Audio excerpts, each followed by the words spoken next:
வணக்க நண்பர்களே, உங்கள் எம்எஸ் காலிமுத்து. நம்ம பிரியாணி செய்ய இன்னைக்கு போகலாமாங்க. வந்து சமைக்கும் போது ஹேர் வந்து கீழே விழுவக்கூடாது. அதனால் ஹேர் பார்த்தீங்கன்னா கறித்துணிக்கு பதில் இதை வச்சுக்கணும். வாங்க சமைக்க போகலாம். என்னை வச்சு ஒன்னும் காமெடி பண்ணலையே.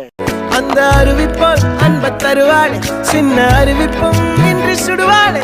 நீயும் தும்மிடி ஆயுசு நூறாக, என் உயிர் உன்னோட பத்திர சொத்தாக.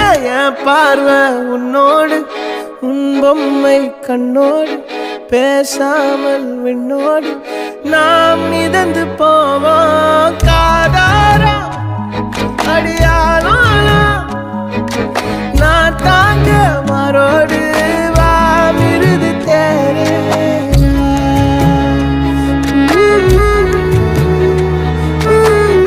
அட பாவி, ஆளை பார்த்தா டம்மி பீஸா இருக்க, பயங்கரமான ஆளா இருக்கேடா.